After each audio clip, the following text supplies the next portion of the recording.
Hello students, welcome to my channel Visual Learning. Today we are going to see 2.4 An Epitome of Courage. It's an inspiring real life story students. Epitome या शब्दाचा अर्थ काय तर typical example, विशिष्ट असे उदाहरण. आणि हे उदाहरण त्या अशा धैर्याविषयी आहे जे धैर्य अशा व्यक्तीने दाखवलं आहे की जो शारीरिकदृष्ट्या असक्षम आहे, जो गलितगात्र आहे, अशा एका मोठ्या सायंटिस्टने हे धैर्य दाखवलेलं आहे. आपण त्याची कहाणी बघणार आहोत. गलिलिओ या शास्त्रज्ञाच्या मृत्यूनंतर 300 वर्षांनी बघा doctor Stephen Hawking was born on 8th of January 1942 आणि त्यांचा जन्म झाला आहे डॉक्टर स्टीफन हॉकिंग यांचा, तो आहे 8 जानेवारी 1942. ऑक्सफर्ड लंडन या ठिकाणी झाला. देश आहे इंग्लंड. आणि त्यांचं जे बालपण आहे ते देखील ऑक्सफर्डमध्येच त्यांनी घालवलं. Very little did his parents knew that one day their little boy would be hailed as one of the greatest scientists of the century. फार कमी त्याच्या आईवडिलांना समजलं होतं की ते एक फार नावाजलेले असे शास्त्रज्ञ बनतील. Neither could anybody imagine that his mind would soar up into space like light. बघा, त्याची जी बुद्धी आहे ती तेजाने उंच आसमंतात भरारी घेणार आहे असं कुणालाही वाटलं नाही. None could predict that he would be the very epitome of courage. आणि कोणीच हे सांगू शकत नव्हतं, भविष्य करू शकत नव्हतं. एपिटमी म्हणजेच काय तर एक टिपिकल एक्झाम्पल, विशिष्ट असं उदाहरण होईल असं कोणालाच, करेजचं म्हणजे धैर्याचं उदाहरण होईल असं कोणालाच वाटलं नाही. Courage is a wonderful thing. It is that quality which makes people not lose heart when faced with great calamity. बघा, ज्या वेळेला धैर्य आपल्यामध्ये असतं त्यावेळेला ते धैर्य आपल्याला कितीही मोठी आपत्ती आली तरी आपलं हृदय त्या ठिकाणी दुःखामध्ये जाऊ देत नाही. बघा, it would not be an exaggeration to say that Dr. Stephen Hawking, a living legend of cosmology, is the very personification of courage and hope. बघा, या ठिकाणी जर आपण त्यांना असं म्हणत असू की दिस इज नॉट द एक्झॅगरेशन, म्हणजे ही अतिशयोक्ती नाही की ते प्रत्यक्ष उद्गाते आहेत. कशाचे तर कॉस्मॉलॉजी. कॉस्मॉलॉजी म्हणजे विश्वनिर्मितीशास्त्र, याचे ते मूर्तिमंत रूप आहेत असं त्याला म्हटलं गेलेलं आहे. He is the living पर्सॉनिफिकेशन of courage and hope, म्हणजे ते मूर्तिमंत रूप आहेत धैर्य आणि आशावादाचे. कॉस्मॉलॉजी म्हणजे विश्वाची निर्मिती कशी झाली त्याबाबतचे शास्त्र. आणि कॉस्मॉस म्हणजे युनिवर्स, विश्व, याविषयी सांगणारं cosmology. Except his mind his whole body is bound to a wheelchair. बघा, त्यांचं जे संपूर्ण शरीर होतं ते एका खुर्चीला खिळलेलं होतं, त्याला बांधलेलं होतं त्यांना त्या ठिकाणी, म्हणजे बंदिस्त झाल्यासारखंच ते त्या ठिकाणी दिसत आहेत बघा तुम्हाला. आणि त्यांचं फक्त मनच हे पूर्णपणे स्वतंत्र असं होतं. हे आपल्याला या चित्रावरून तुम्ही बघू शकतात. बघा, त्यांच्यासमोर एक कम्प्युटर दिसतोय आणि ती चेअर दिसते. Thanks to a cruel quirk of fate yet he is one of the greatest scientist of this century. बघा, मग या ठिकाणी ते जे त्यांचं पूर्ण शरीर आहे ते तिथं बांधलेलं दिसतंय तुम्हाला. म्हणजेच काय तर ते नियतीचे फासे, क्वर्क ऑफ फेट म्हणजे काय, नियतीचे फासे उलटे पडणे असं त्याचा अर्थ होतो. An average child Stephen grew up to be a normal teenager full of mischief and lots of love for music and mathematics. एका साधारण मुलाप्रमाणे तो देखील वाढत होता आणि नॉर्मल टीनेजरप्रमाणे तो होता, परंतु त्याला खोड्या करायला खूप आवडायचं. मिस्चिफ म्हणजे खोड्या करणं. And lots of love for music and mathematics, आणि म्युझिक आणि मॅथमॅटिक्सला त्याचं खूप प्रेम होतं या दोन्ही गोष्टींवर. Even though his father wanted him to study medicine he was bent on studying mathematics. बघा, त्याच्या वडिलांना खूप वाटत होतं की त्याने मेडिसिन शिकावं, मेडिसिन म्हणजे मेडिकलचा अभ्यास करावा, परंतु तो त्या ठिकाणी ही बेंट ऑन स्टडिंग मॅथमॅटिक्स. म्हणजे काय, त्याचा कल त्या ठिकाणी, बेंट ऑन म्हणजे कल, त्याचा कल मॅथमॅटिक्सकडेच होता. See here student, the university of Oxford at that time did not have a course in mathematics, so he opted to study physics instead. बघा, त्या ठिकाणी ऑक्सफर्ड विद्यापीठामध्ये मॅथमॅटिक्स म्हणजे गणिताचा कुठलाच अभ्यासक्रम त्या ठिकाणी नव्हता. त्यामुळे त्याला फिजिक्स म्हणजेच भौतिकशास्त्र हा विषय मॅथमॅटिक्सऐवजी अभ्यासासाठी घ्यावा लागला. At the age of 17, Stephen started noticing that he was becoming increasingly clumsy and even fell down a couple of times for no reason. बघा, तो त्या ठिकाणी 17 वर्षाचा असताना त्याने त्याच्या शरीरामध्ये बघितलं की त्याला असं वाटू लागलं की तो थोडंसं त्याच्या शरीरामध्ये जडत्व येत आहे. ऑकवर्ड त्याला वाटत होतं, त्याला जडत्व वाटत होतं आणि ही वॉज इनकॉम्पिटंट म्हणजे तो असमर्थ होता. अनेक गोष्टी करण्यासाठी तो असमर्थ होऊ लागला असं त्याला त्या ठिकाणी जाणवू लागलं.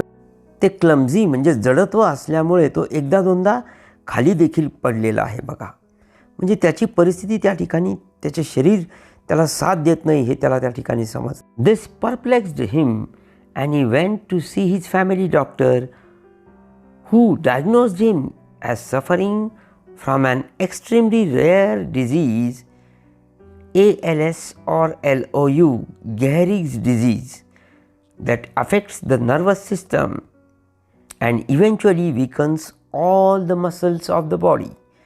बघा, हा जो परप्लेक्स्ड म्हणजे काय, गोंधळला, तो त्या ठिकाणी गोंधळला आणि त्यामुळे त्याने मग त्याच्या फॅमिली डॉक्टरची भेट घेतली आणि त्याने त्याचं मग निदान केलं. डायग्नोस म्हणजे निदान केलं त्याचं.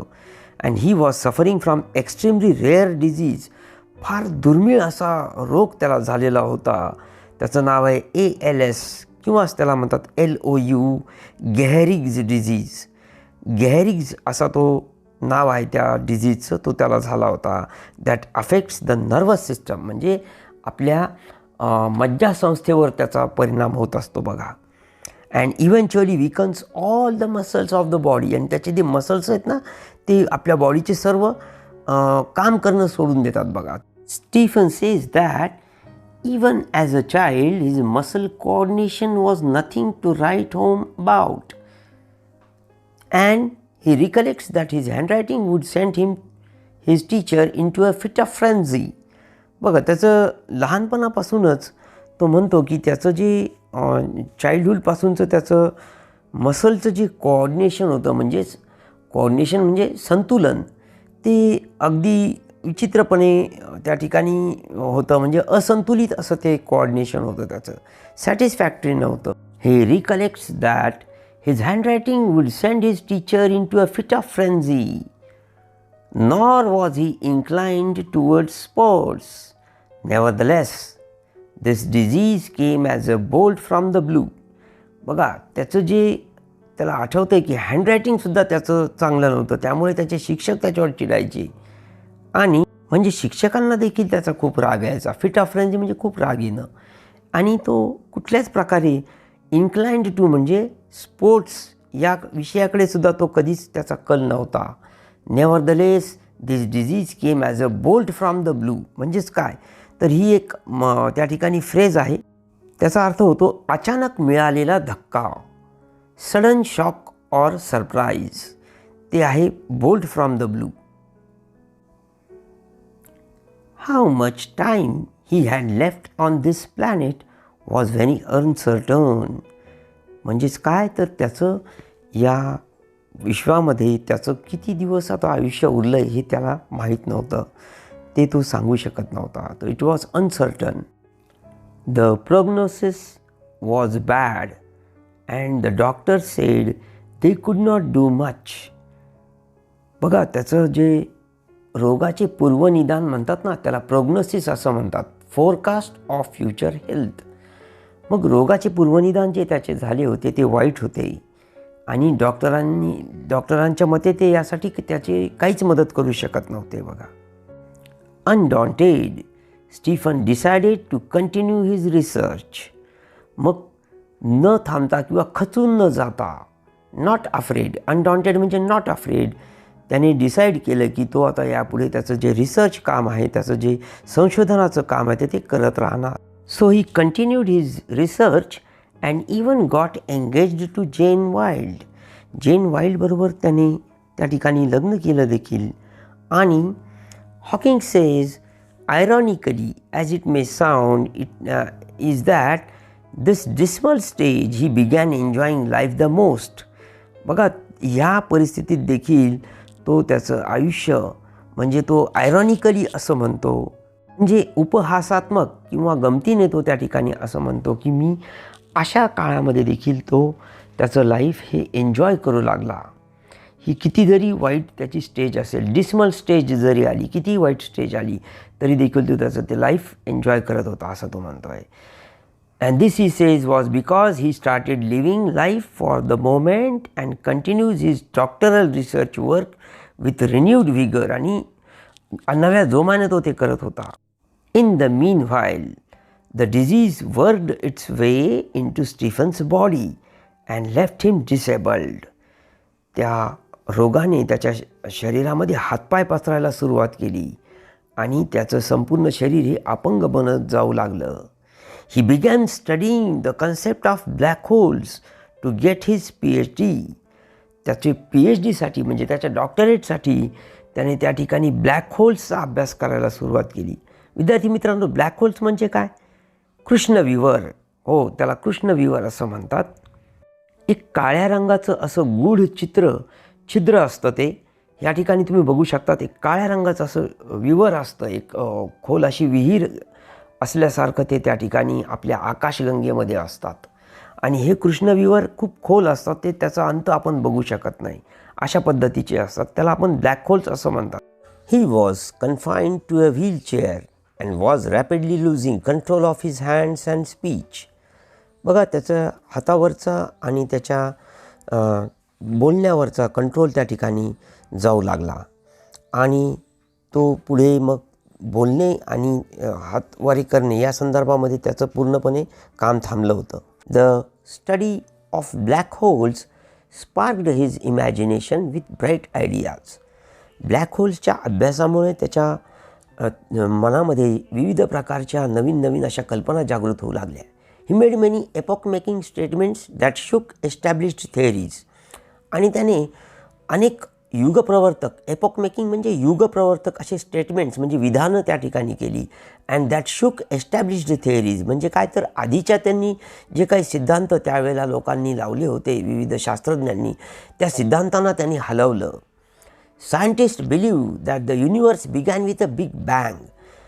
त्यांना पूर्ण ही कल्पना होती की हे जे आपलं पूर्ण विश्व आहे हे एका बिग बँग अशा मोठ्या एका विस्फोटातून तयार झालेलं आहे. त्याला बिग बँग असं म्हणतात, मोठा विस्फोट. तर युनिवर्समध्ये म्हणजे या पूर्ण विश्वामध्ये त्याचा मोठा स्फोट होऊन त्याद्वारे विश्वाची निर्मिती झाली आहे असं म्हणतात. To explain this concept better, Stephen invented what is known as Lie algebra.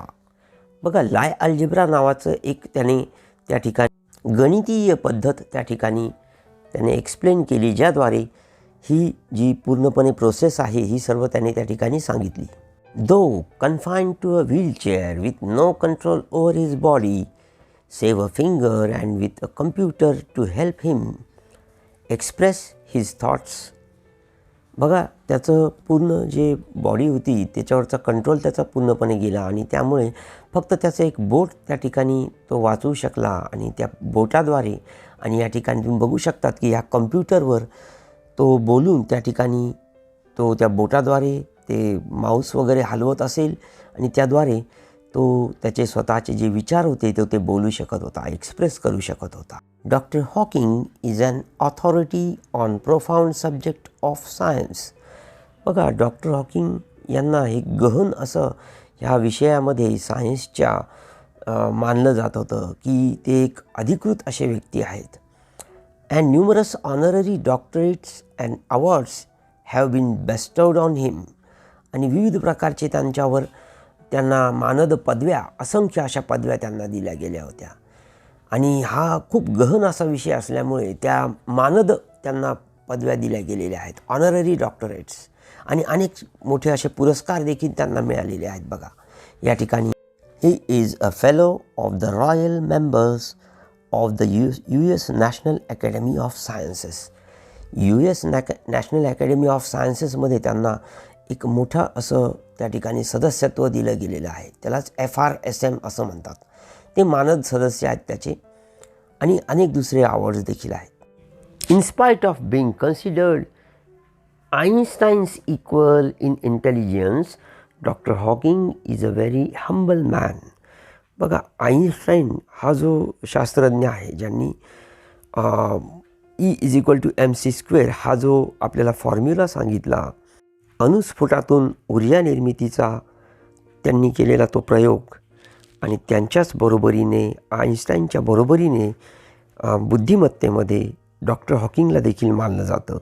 परंतु doctor Hawking is a down to earth man. म्हणजेच काय, ते फार साधारण असे व्यक्ती आहेत असे ते स्वतःला मानतात. He has authored many books dealing with his awesome ideas keeping a layman in mind. बघा त्यांनी जी पुस्तकं लिहिली त्यामध्ये त्यांच्या अतिशय आश्चर्यकारक अशा काही आयडियाज होत्या आणि त्यांनी ते लिहिल्या, परंतु साधारण माणसाला समजेल अशा भाषेमध्ये त्यांनी त्या ठिकाणी लिहिलेल्या. His writing is full of wit and humour. बघा त्याच्यामध्ये विनोद देखील आहे. विट अँड ह्युमर म्हणजेच विनोद देखील आहे आणि विट म्हणजे विजडम म्हणजेच त्या ठिकाणी बुद्धिमत्ता देखील आहे लिहिण्यामध्ये त्यांच्या.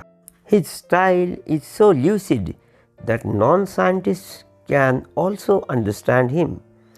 बघा त्यांची जी लिखाणाची भाषा शैली आहे ती शैली देखील अतिशय हवीशी वाटणारी, ल्युसिड म्हणजे कशी हवीशी वाटणारी आहे की जो विज्ञानाचा व्यक्ती नाही त्याला देखील ती समजेल अशा पद्धतीची ती त्यांची लिखाण शैली आहे. His book A Brief History of Time is one of the best selling books of our time. बघा आजच्या काळामध्ये त्यांचं सर्वात जास्त जे विकलं गेलं ते पुस्तक म्हणजे अ Brief History of time. On being asked how he feels about having the dreadful ALS, Dr. Hawking, the quintessence of optimism and hope says. बघा या ठिकाणी त्या ड्रेडफुल म्हणजेच अतिशय भयंकर अशा ALS या आजाराविषयी जेव्हा त्यांना विचारलं जातं तेव्हा आशावाद आणि सकारात्मक दृष्टिकोन म्हणजेच काय, क्वेंटसेन्स ऑफ ऑप्टिमिझम अँड होप, आशावाद व सकारात्मक दृष्टिकोन असलेल्या हे डॉक्टर हॉकिंग काय म्हणतात बघा. Not very different from the rest. I try and lead as normal a life as possible. बघा. And not think about my condition or regret the things it prevents me from doing, which are not many. म्हणजेच काय तर इतरांपेक्षा फार वेगळं त्यांना वाटत नाही. शक्य होईल तेवढं सामान्य आयुष्य जगण्याचा ते प्रयत्न करत आहेत असं ते मानतात.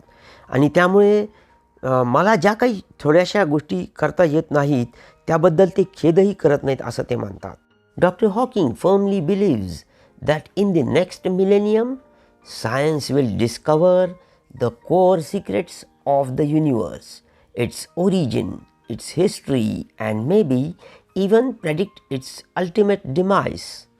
बघा डॉक्टर हॉकिंगला काय वाटतंय, त्यांना हे पूर्णपणे माहीत आहे की ते असं मानतात की या ठिकाणी या पुढील 1000 वर्षामध्ये विश्वाची जी मूळ रहस्य आहेत, कोर जे त्याला म्हटलं आहे त्या ठिकाणी की कोर सिक्रेट्स म्हणजे मूळ रहस्य जी आहेत पूर्ण विश्वाची ती या ठिकाणी आपल्याला आता उलगडता येणार आहेत आणि त्यामुळे विश्वाचा नाश कधी होणार आहे त्याचं भाकीत देखील आपल्याला वर्तवता येईल असं त्यांचं मत आहे.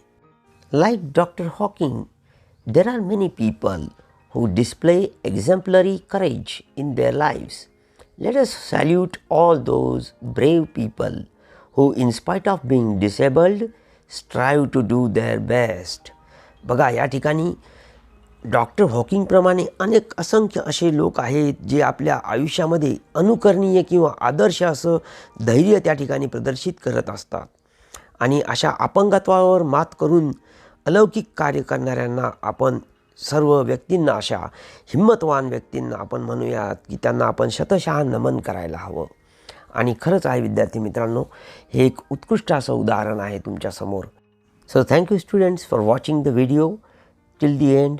फार फार धन्यवाद तुमचे, तुम्ही शेवटपर्यंत हा पूर्ण व्हिडिओ बघितलात त्याबद्दल व्हेरी गुड. आणि आपले चॅनल बघत राहा, चॅनलला सबस्क्राईब करा आणि पुढील जो काही तुमचा वर्कशॉप आहे ते सर्व सोडवा. धन्यवाद.